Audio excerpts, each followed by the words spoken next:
Ya, teman-teman, kemarin kita sudah belajar.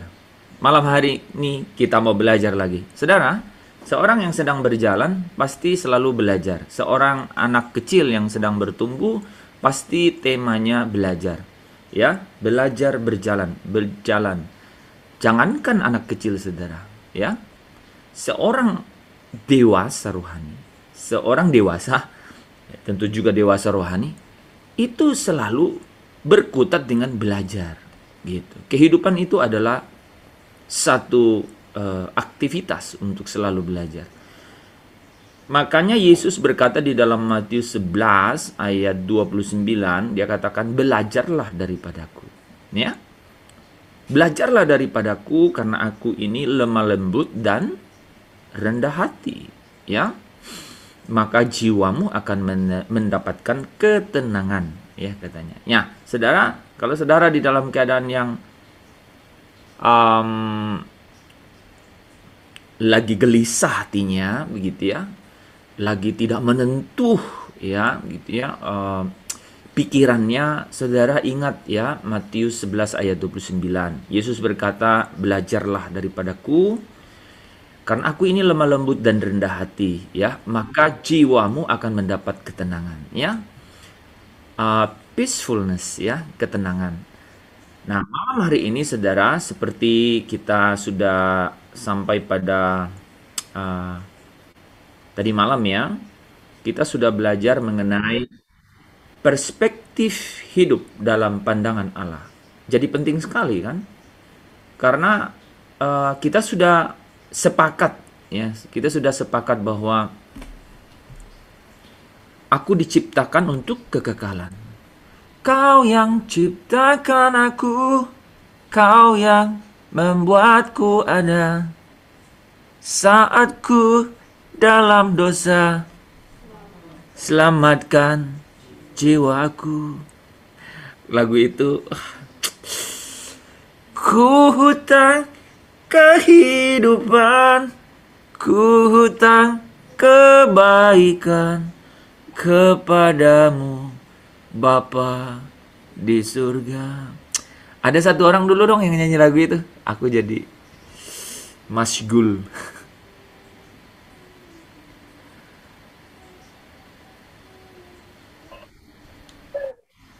Teksnya Pak Hens nih Pak.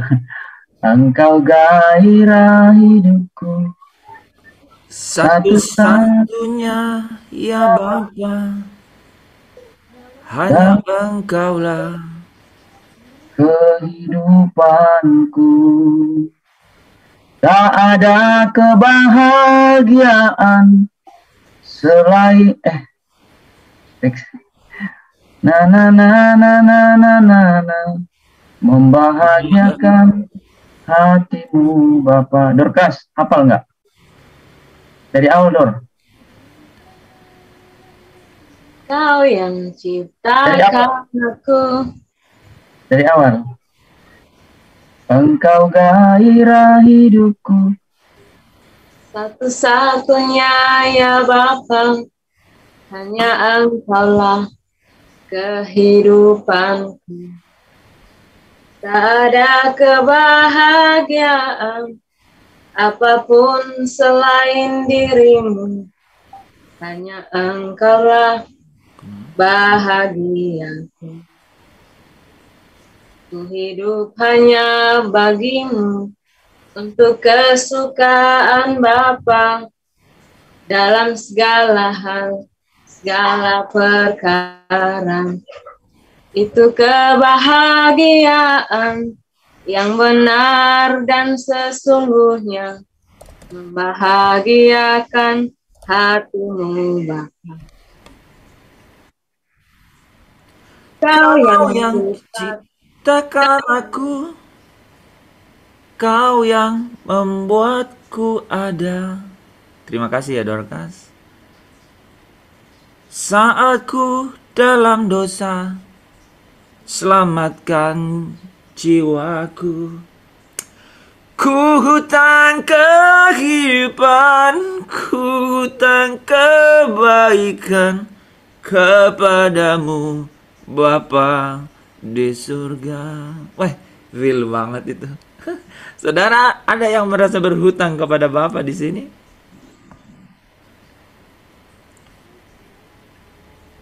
Ada, atau saudara bilang, aku tidak utang apa-apa? Amin, amin. Ada.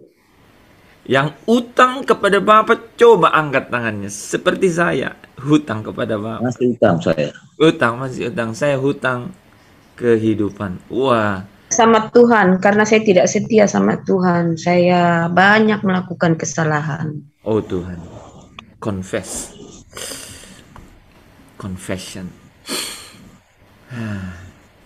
Saudara ya, kalau kita dengar lagu itu ya, aduh, ku hutang kehidupan, ku hutang kebaikan kepadamu, Bapa di surga.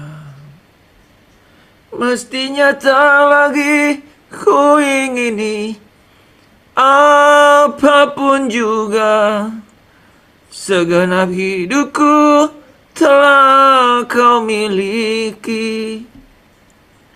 Ku perhatikan petunjukmu, ku nantikan suaramu, keinginan Bapa segalanya bagiku.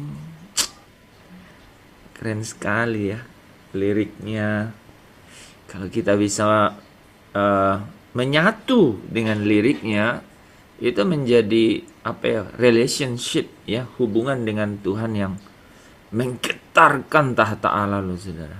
Saudara nyanyi lagu itu, Tuhan tuh wah terkesimak melihat saudara ya. Meski nyata lagi ku ingini apapun juga, segenap hidupku telah kau miliki. Ya, ibu-ibu ya, sambil goreng tahu ya, atau toge goreng, toge goreng, ya goreng ya toge goreng. Ya. Atau apa Pak Lepri? Biasanya Iya, jadi apa itu? Sering orang berkata kok terlalu melo ya, terlalu melo itu kok terlalu apa ya? Tetapi sebenarnya ya itulah yang membawa yang disebut namanya keintiman itu dengan Tuhan. Si Daud itu dikatakan berkenan di hati Tuhan itu karena keintimannya dengan Tuhan di dalam puji-pujian. Engkaulah kekasih hatiku gitu ya. Engkaulah curahan hatiku, hatiku haus, hancur, mengingat akan rumahmu. Itu melo itu, bukan. Jadi bukan bicara soal memang perasaan gitu, bukan berarti dibuat-buat, tapi itu memang merasakan betapa hancurnya hati kita itu di hadapan Tuhan. Gitu ya. Jadi nah, justru dengan ya itu kalau kita dengan pacar kita itu emang kalau dengan kita pacaran dulu emang kita kasar pasti tidak kan. Dulu dengan pacar kita aduh sayang batu pelan-pelan gitu kan. Kalau dengan pacar kita dulu aduh jangan hati-hati nanti nabrak. Nah, hubungan kita dengan Tuhan itu di hubungan memang di dalam kemesraan gitu kan. Kemesraan, jadi hubungan yang memang benar-benar didasari dengan hati gitu. Itu sih, jadi bukan bicara orang bilang kok melo sekali, bukan soalnya. Memang itulah hati gitu ke Tuhan, gitu. Amin. Gitu Pak Ens. Yes, ya. Batin itu memang main perasaan, ya. Orang yang nggak berani main perasaan dengan Tuhan berarti pengertiannya hanya nalar dan akali saja, ya. Nah, saudara, kekuatan di hidup kita itu adalah relationship, yaitu hubungan dengan Tuhan, ya. Nah, malam hari ini kita akan lanjutkan bahwa ada perspektif hidup di dalam pandangan Allah, ya. Dan inilah yang menjadi kekuatan di dalam hidup kita ketika kita mengerti apa yang dipikirkan Tuhan mengenai kehidupan, ya. Nah, kemarin kita sudah belajar bahwa Allah menyingkapkan 3 ya lukisan yang mengajarkan kita tentang pandangan Allah terhadap kehidupan. Kita sudah lewati, ya, kita bicara mengenai bahwa kehidupan itu adalah penugasan sementara. Hidup di sini sementara, hidup di sini itu singkat dan akan berakhir. Tetapi akhir itu bukanlah akhir dari segala-galanya, tetapi merupakan awal dari kehidupan yang sesungguhnya. Sementara artinya apa? Kita di sini menumpang, kita di sini orang asing, ya. Kita di sini adalah utusan-utusan, ya. Artinya kita harus pulang satu hari nanti. Nah, lebih daripada itu, kehidupan juga, saudara, adalah satu ujian karena Tuhan mau kualitas.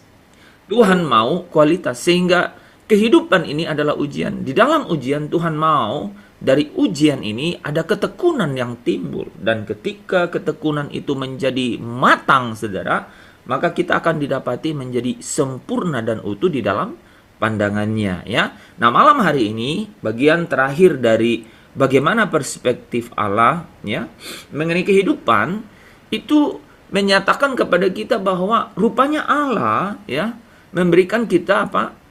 Kepercayaan.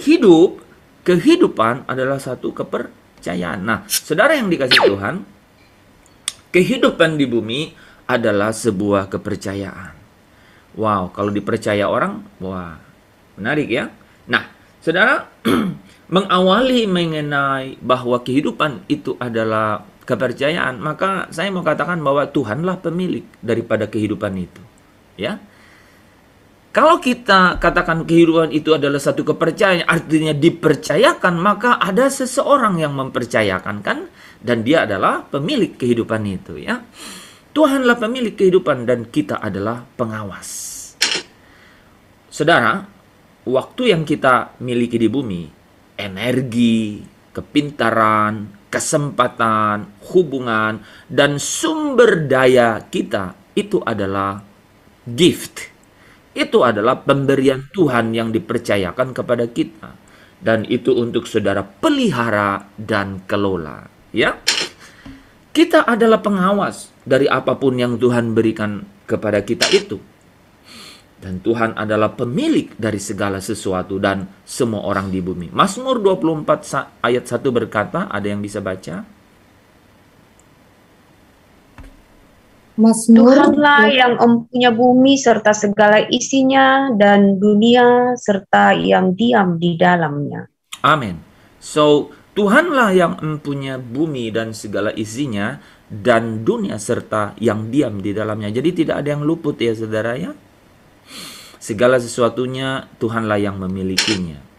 Kita sebenarnya saudara sungguh-sungguh adalah hanya dipercayakan. Kita sebenarnya tidak pernah memiliki apapun. Kalau saudara perhatikan ini ya, selama kita berada di sini, kita berada di sini di bumi yang singkat umurnya ini, maka kita itu sebenarnya tidak punya apa-apa. Tuhan hanya meminjamkan bumi kepada kita sementara kita berada di sini. Itu adalah properti Tuhan. Itu adalah milik Tuhan. Sebelum kita lahir sudah ada. Dan Tuhan akan meminjamkannya kepada orang lain setelah kita meninggal. Makanya saudara kalau lihat kuburan tuh, itu udah susun-susun tuh orang di kuburan tuh. Di bawahnya ada orang. Setelah hilang semua apa itu ya, jejak-jejaknya itu saudara ya, dijual lagi lah ke orang lain itu saudara. Jangankan kehidupan, jangankan energi, jangankan kepintaran, jangankan kesempatan, jangankan hubungan, jangankan semua sumber daya yang saudara pikir atau saya pikir saudara kita miliki. Bahkan jejak-jejak kita di bumi pun itu hanyalah titipan ya. Saudara bisa lihat ya kalau kalau pernah ya mengantar orang ke pemakaman, itu sebenarnya bekas orang. Dan nggak tahu tempat itu sudah bekas berapa orang ya saudara ya. Itu adalah properti Tuhan. Sebelum kita lahir itu sudah ada. Dan Tuhan akan pinjamkan itu ya. Dan setelah kita meninggal itu akan diberikan atau dipinjamkan kepada orang lain. Kita mendapat kesempatan menikmatinya hanya sesaat. Hanya sebentar. Wah, saudara, Kalau kita melihat bahwa kehidupan itu hanya di sini, tragis nggak? Tragis loh, ya. Ya, pemazmur berkata, hidup itu seperti embun di pagi hari yang sebentar saja lenyap. Jadi kita manusia itu sebenarnya dipercaya untuk mengelola saja dan memelihara saja. Pekerjaan pertama yang diberikan Tuhan kepada manusia adalah mengelola dan memelihara. Semua segala sesuatu, ya, barang-barang milik Tuhan di bumi. Peran ini tidak pernah diubah. Bahkan sampai saudara dan saya pergi ke kekekalan di langit yang baru dan bumi yang baru. Itu adalah bagian dari tujuan kita diciptakan di dunia ini. Ya, memulai tugas, memulai panggilan, yaitu mengelola dan memeliharanya. Dan itu akan lanjut ke langit yang baru dan bumi yang baru. Saudara, segala sesuatu yang kita nikmati harus diperlakukan sebagai apa? Kepercayaan yang Tuhan berikan kepada kita. Kita dipercaya, saudara. Jadi, saudara harus benar-benar menjaga kepercayaan itu. 1 Korintus 4 ayat 7b berkata, ada yang bisa membacanya? Saya Om. Ya, Andreas. Dan apakah yang engkau punyai yang tidak engkau terima? Dan jika engkau memang menerimanya, mengapakah engkau memegahkan diri seolah-olah engkau tidak menerimanya? Amin. Menarik ya pertanyaannya. Dan apakah yang engkau punyai yang tidak engkau terima? Jadi memang tidak ada, ya. Kalau kita tahu bahwa tidak ada yang kita punya ini yang kita tidak terima, maka harusnya kita berani sekali berkata gitu, ya. Mestinya tak lagi ku ingini apapun juga, segenap diriku telah kau miliki. Jadi jangan kau lakukan sesuatu kepada tubuhmu untuk memuaskan keinginannya. Ya, cat rambut sesukanya, cat kuku sesukanya, gitu ya. Apalagi yang lainnya, tato badan sesukanya. Saudara, dan apakah yang engkau punyai yang tidak engkau terima? Dan jika engkau memang menerimanya, mengapa engkau memegahkan diri seolah-olah engkau tidak menerimanya? Wow, luar biasa, saudara. Life is gift, ya. Kehidupan itu adalah pemberian. Dan itu artinya saudara sedang dipercaya. Let's move on. Itu artinya saudara dan saya sebenarnya menjadi penata layan, menjadi pengelola. Dan saudara dan saya harus dapat dipercaya. 1 Korintus 4 ayat 2. Ada yang bisa baca? Ya. Ya, yang akhirnya dituntut dari pelayan-pelayan yang demikian ialah bahwa mereka ternyata dapat dipercayai. Wow. Luar biasa ini. Luar biasa, saudara bisa dipercaya Tuhan. Inilah, ya. Jadi kehidupan itu adalah kepercayaan. Kita tidak ada yang kita punya yang tidak kita terima. Saudara, malam ini coba cuci otak saudara dan saya, brainwash namanya, ya. Mari, ya, kembali lihat bahwa kita tidak ada yang kita punya yang kita tidak terima, ya. Mestinya tak lagi ku ingini apapun juga, segenap hidupku telah kau miliki. Saudara adalah kepunyaan Tuhan. Dan saudara diberi untuk saudara mengelola, ya, segala sesuatunya itu.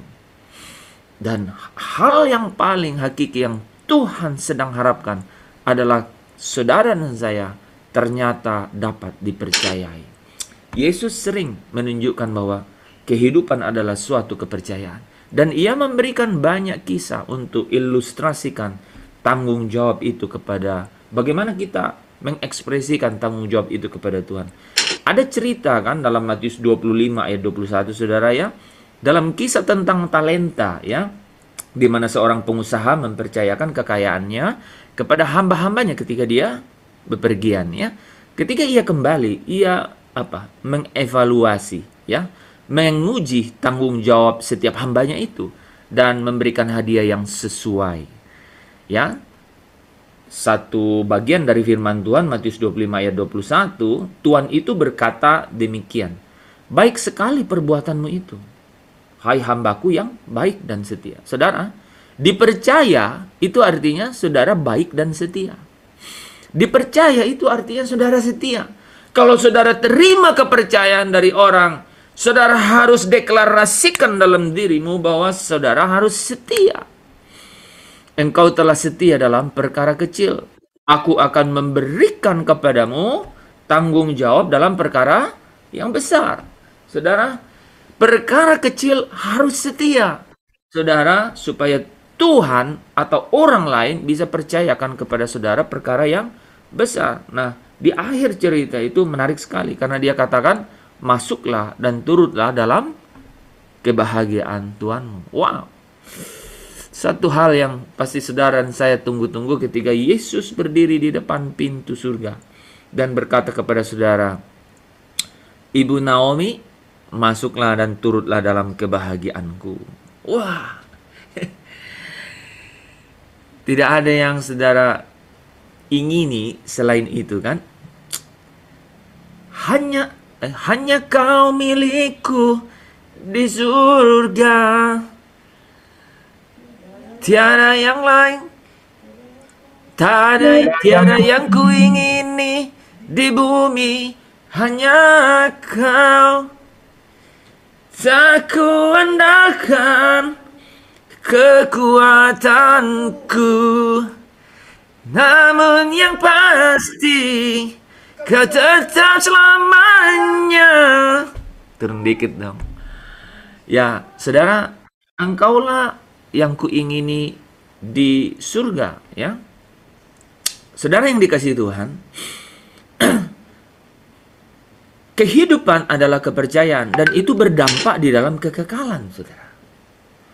Pada akhir hidup saya dan saudara di bumi, kita akan dihakimi, kita akan dievaluasi, ya, dan menerima upah sesuai dengan seberapa baiknya kita menangani atau mengelola apa yang Tuhan percayakan kepada kita. Setiap hal yang kita lakukan, bahkan tugas rutin sehari-hari, buang sampah yang benar, ya, bangun pagi yang bertanggung jawab, tutup malam dengan terima kasih ucapan syukur, saudara, mempunyai dampak di dalam kekekalan. Jika kita memperlakukan segala sesuatu sebagai suatu kepercayaan, Tuhan menjanjikan 3 upah di dalam kekekalan. Saudara catat baik 3 ini ya. Saya senang sekali kata-kata ini. Pertama, kita akan menerima peneguhan Tuhan ketika Ia berkata, bagus, bagus sekali. Kemudian kita akan menerima promosi ya, dan diberi tanggung jawab lebih besar dalam kekekalan. Wah, ya. Jadi saudara, Tuhan akan berkata, baik, baik sekali ya. Tetapi tidak hanya itu. Di dalam kekekalan saudara akan mendapat promosi, ya. Dia akan berkata, aku akan mempercayakan kepadamu lebih banyak lagi. Dan yang terakhir, lalu kita akan menerima penghormatan dengan perayaan. Glorification, saudara. Mari ikutlah dalam kebahagiaan Tuhan. Saudara yang dikasihi Tuhan, salah satu hal yang paling penting untuk menguji dan sesuatu yang ujian itu dalam kepercayaan kita itu adalah uang, saudara. Saya ambil satu contoh ya malam hari ini, dan Yesus sering memakai ini. Uang adalah ujian dan kepercayaan.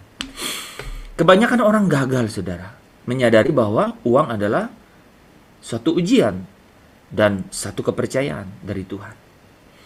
Tuhan memakai keuangan untuk mengajar kita mempercayai Dia. Dan bagi banyak orang, uang adalah ujian yang paling sulit untuk mengatasinya. Kalau saudara dan saya sadar, Tuhan itu memperhatikan bagaimana kita memakai uang untuk menguji seberapa jauh kita dapat dipercaya. Lukas 16 ayat 11 berkata, ada yang bisa baca?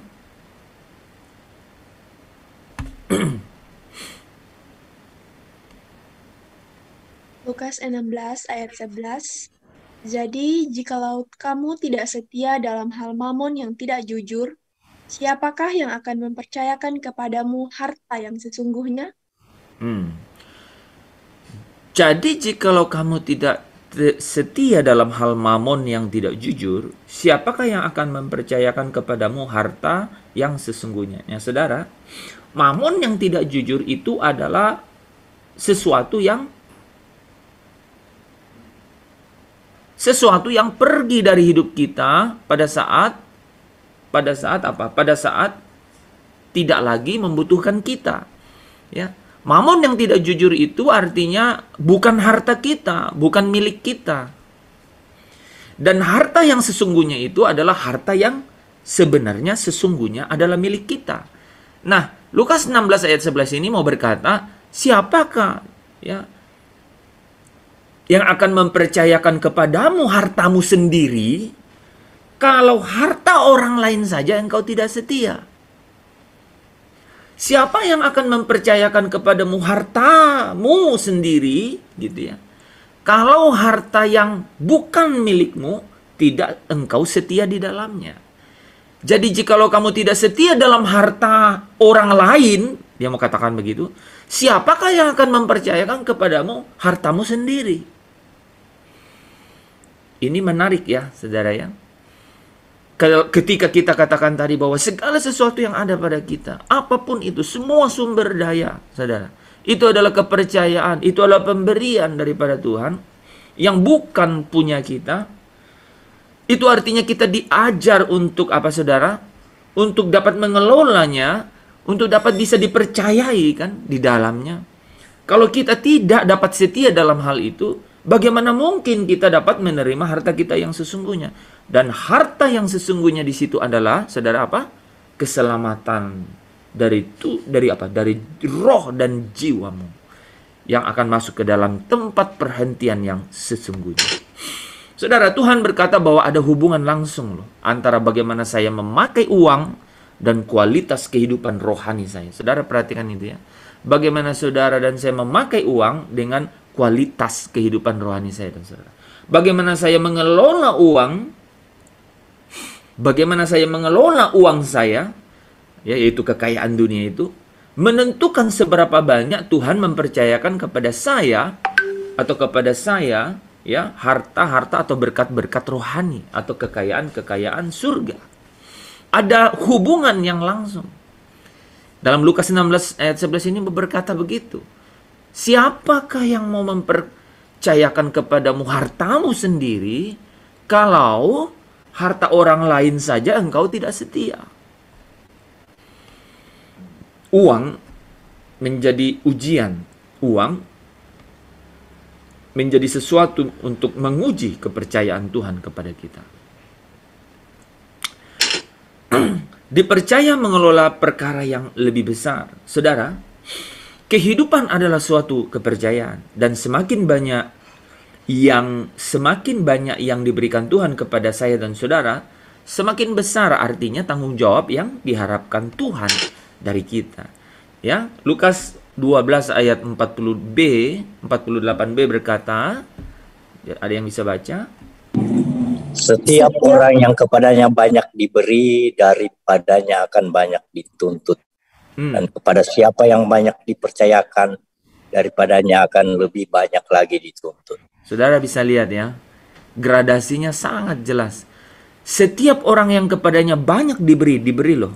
Daripadanya akan banyak dituntut. Tetapi kata lain ini menarik, kepada siapa yang banyak dipercaya, jadi lebih tinggi tingkatannya. Daripadanya akan lebih banyak lagi dituntut. Kalau saudara dipercaya, itu lebih baik daripada saudara diberi loh. Menurut ayat ini nih. Hidup adalah suatu kepercayaan. Ya. Lukas 16 ayat 10b, Ria bisa baca. 10a. Barang siapa setia dalam perkara-perkara kecil, ia setia juga dalam perkara-perkara besar. Pasti, ya. Pasti kalau kita setia dalam perkara-perkara kecil, maka dalam perkara-perkara besar kita pasti bisa setia. Nah, saudara, kita sudah menyelesaikan bahwa menurut pandangan Allah, perspektif kehidupan itu adalah penugasan sementara, kehidupan itu adalah satu ujian, dan kehidupan itu adalah satu kepercayaan. Saudara diberkati dengan firman Tuhan kebenaran ini. Amin.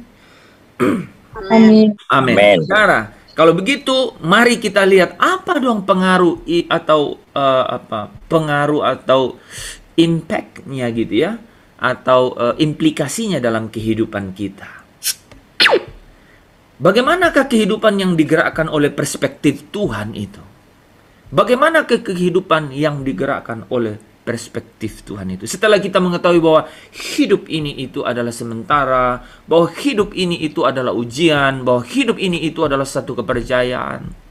Saudara, kehidupan yang digerakkan oleh perspektif seperti itu, yang Tuhan kehendaki, adalah satu kehidupan yang tentu saja digerakkan oleh apa yang dipikirkan oleh Tuhan. Tujuan-tujuan Tuhan di dalam diri kita. Nah, mari kita lihat satu persatu. Kehidupan yang digerakkan oleh tujuan Tuhan, ya, itu adalah satu kehidupan yang apa? Dipimpin oleh Tuhan, satu kehidupan yang dikendalikan oleh Tuhan, satu kehidupan yang diarahkan oleh tujuan Tuhan. Tidak ada yang lebih berarti daripada mengetahui tujuan Tuhan dalam hidup kita. Tidak ada yang lebih berarti. Saudara, kenapa? Kenapa bisa demikian? Ada yang bisa jawab? Kenapa tidak ada yang lebih berarti dari mengetahui tujuan Tuhan dalam kehidupan kita? Karena kita adalah anak-anak Allah. Karena kita adalah ciptaan Tuhan. Iya. Karena kita ini diciptakan oleh Tuhan. Itu jawabannya. Ya, kenapa tidak ada hal yang lebih berarti dari mengetahui tujuan Tuhan untuk kehidupan kita? Karena kita ini diciptakan oleh Tuhan. Kalau tidak mengerti tujuan Tuhan dalam hidup kita dan kita pakai, kita pasti salah pakai hidup kita. Ada amin. Amin. Kalau Amin. tidak mengerti saya ulang. Ya. Beneran loh. Ya. Kalau kita tidak tahu ya tujuan Tuhan ya menciptakan hidup kita, maka kita pasti bisa salah pakai hidup kita ini. Pasti. Saudara tahu, kalau saudara beli rice cooker dan saudara pakai untuk goreng tahu, saudara salah pakai rice cookernya. Ya, salah pakai. Nah, jadi bagaimana supaya kita dapat melihat dari sisi atau dari sudut pandang Tuhan mengenai kehidupan, itu adalah kita harus tahu tujuan Tuhan ya mengenai kehidupan kita. Jadi tidak ada yang lebih berarti dari mengetahui tujuan Tuhan untuk kehidupan kita. Kenapa Tuhan menciptakan hidup kita? Nah, kita sudah belajar kan bahwa Tuhan menciptakan kita untuk kekekalan ya, untuk kekekalan ya.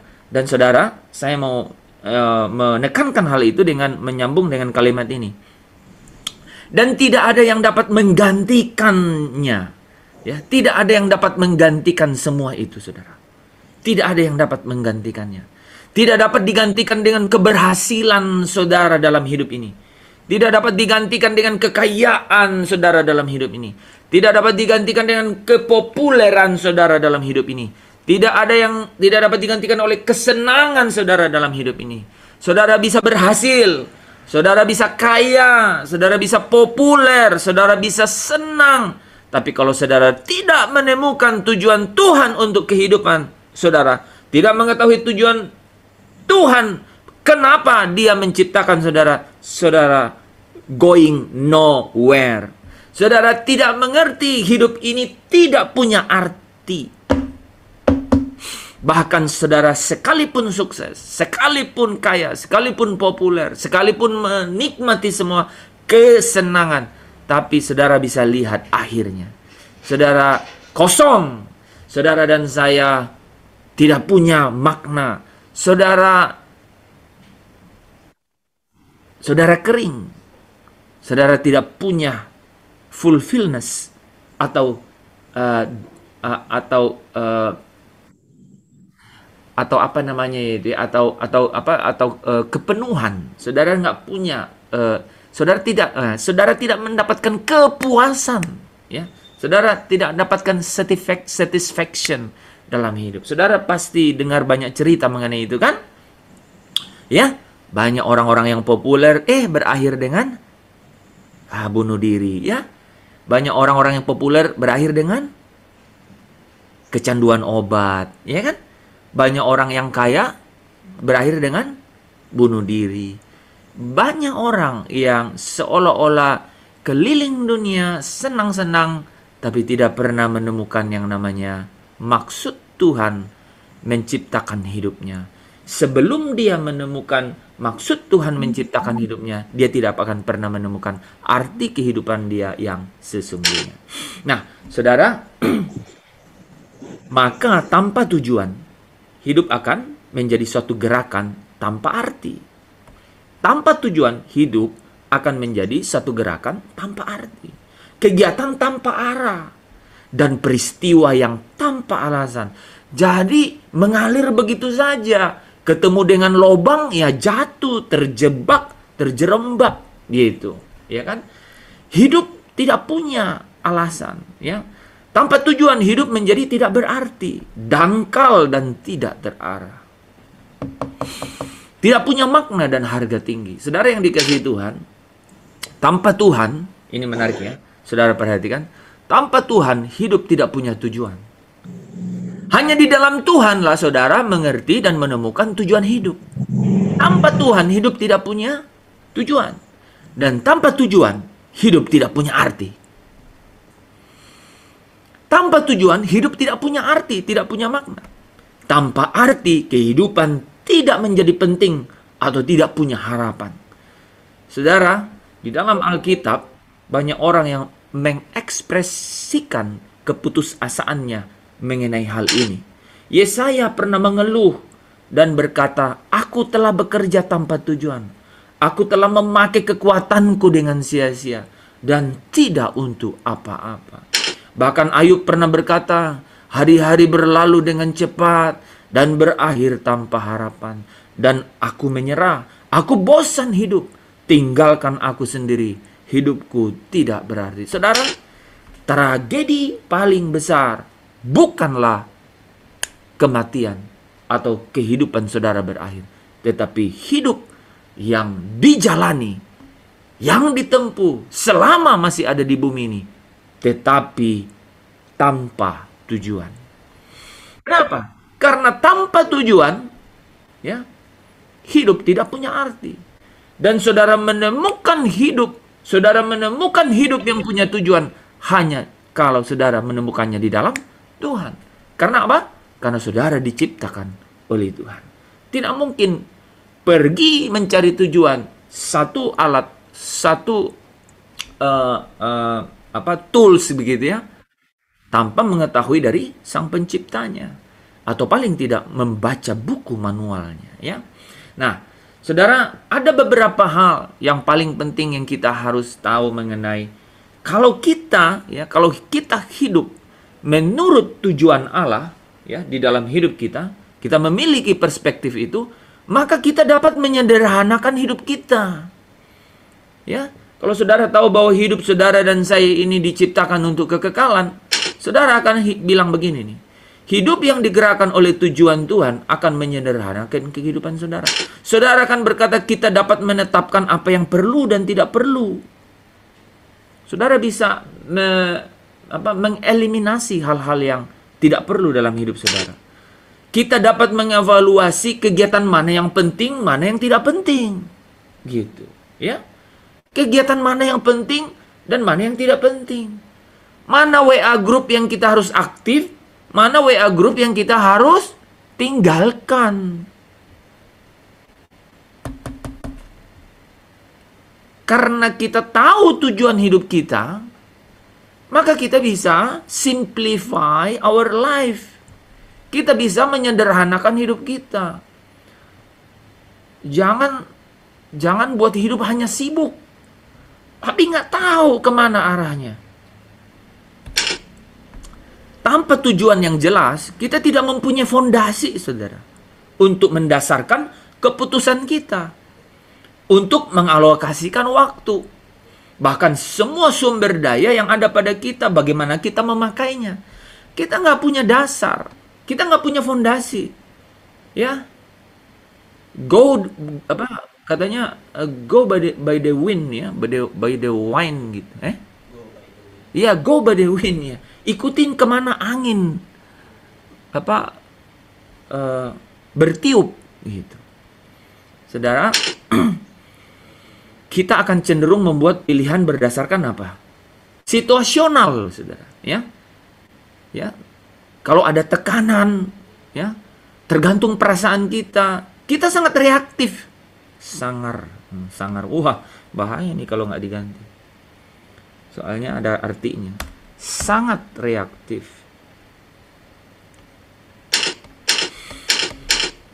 Ya. Kita jadi sangat reaktif, saudara, ya.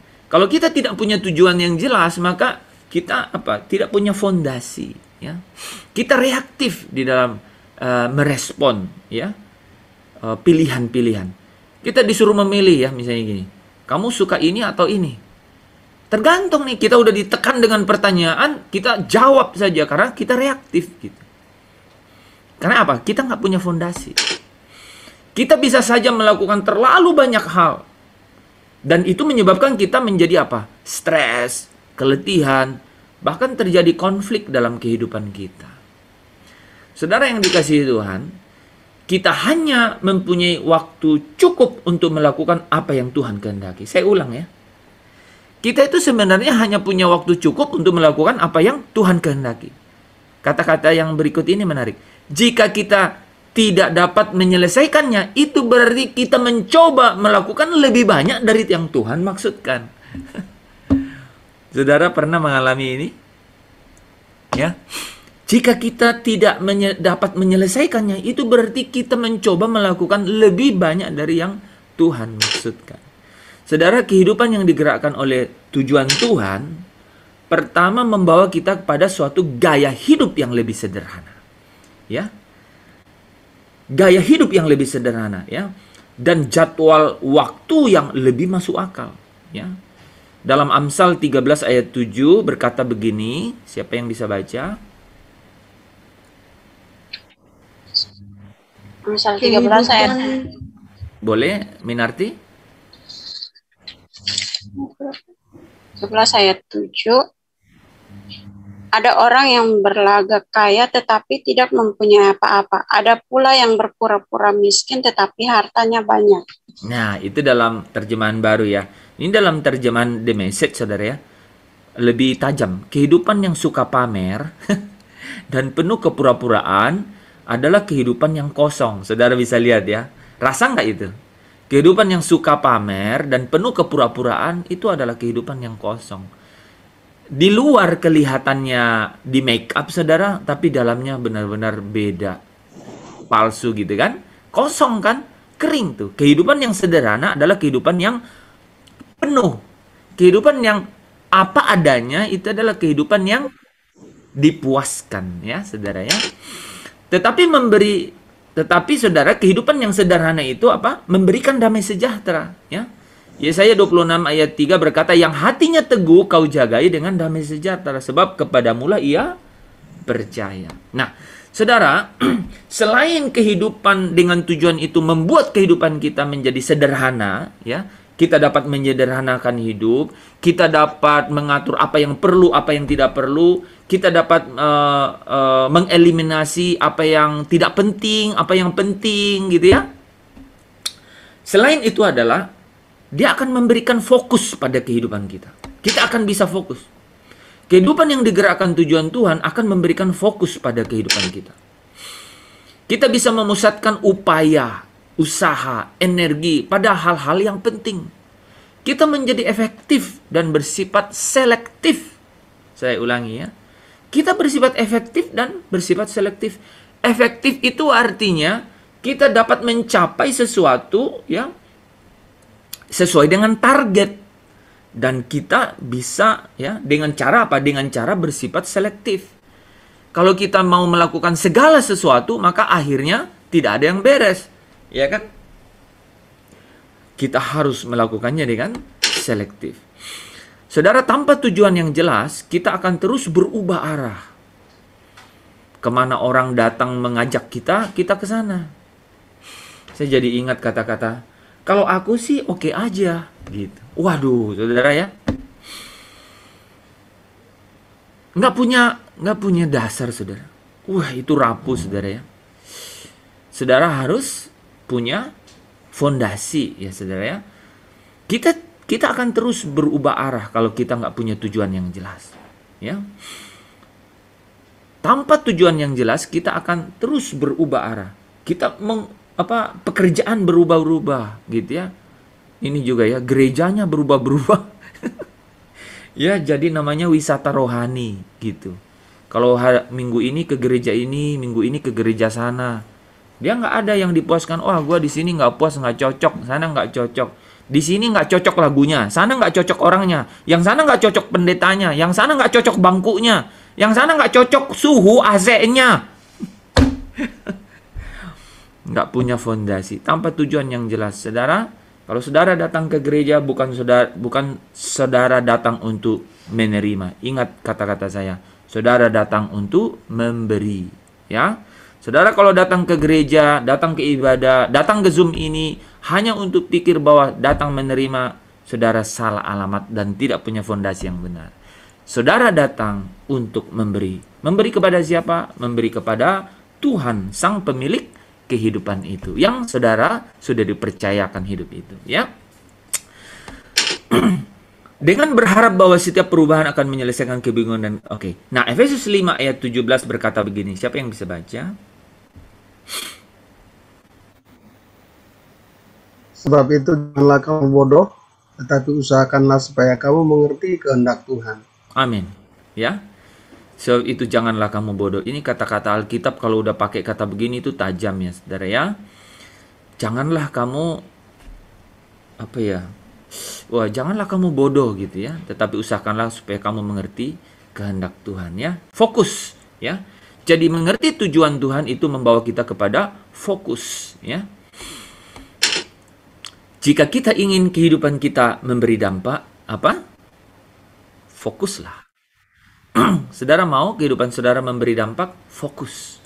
Sering saya katakan ke Pak Lepri, kita fokus untuk sampaikan kebenaran, ya. Karena kebenaran itulah yang memerdekakan, ya. Segala sesuatu yang lain itu hanya warna-warni kehidupan, ya. Nah, saudara berhentilah main-main, ya. Oh, apa ini? Berhentilah bermain-main. Berhentilah melakukan semuanya itu. Kurangilah aktivitas saya dan saudara. Pangkaslah kegiatan-kegiatan yang tidak penting. Dan lakukanlah hanya yang paling penting. Jangan pernah samakan aktivitas dengan produktivitas. Saya ulang ya. Jangan samakan aktivitas dengan produktivitas. Kita bisa saja menjadi sibuk, tapi tanpa tujuan. Ya. Kita bisa saja sibuk. Ya. Menjadi sibuk tanpa tujuan, tetapi apalah gunanya, ya? Paulus berkata begini. Wah, ini bagus nih, ya. Efesus 3 ayat 13b dan 14. Siapa yang bisa baca? Aku merupakan apa yang telah di belakangku dan mengarahkan diri kepada apa yang dihadapkan dan berlari-lari kepada tujuan untuk memperoleh hadiah, yaitu panggilan sorgawi dari Allah dalam Kristus Yesus. Jadi dia punya fokus yang jelas ya kan, saudara kan? Dia kan punya fokus yang jelas. Panggilan sorgawi dari Allah dalam Kristus Yesus. Dengan demikian apa? Karena dia fokus mengenai itu, dengan demikian apa? Dia pertama kali yang dia lakukan adalah lupakan apa yang di belakang. Saudara kalau mau fokus, saya kasih satu tips. Forget your past. Hapus semua kontak saudara, ganti nomor HP saudara, ganti kehidupan saudara, lenyapkan semua cerita lama, itu cara. Dan saya lakukan beberapa kali itu, ya. Lupakan apa yang di belakang saudara, dan arahkan diri kepada apa yang ada di hadapan. Itu baru satu. Itu baru satu. Yang kedua yang harus dilakukan apa? Berlari-lari. Berlari itu bukan tidak aktif, saudara. Berlari-lari kepada tujuan. Saudara dengan apa?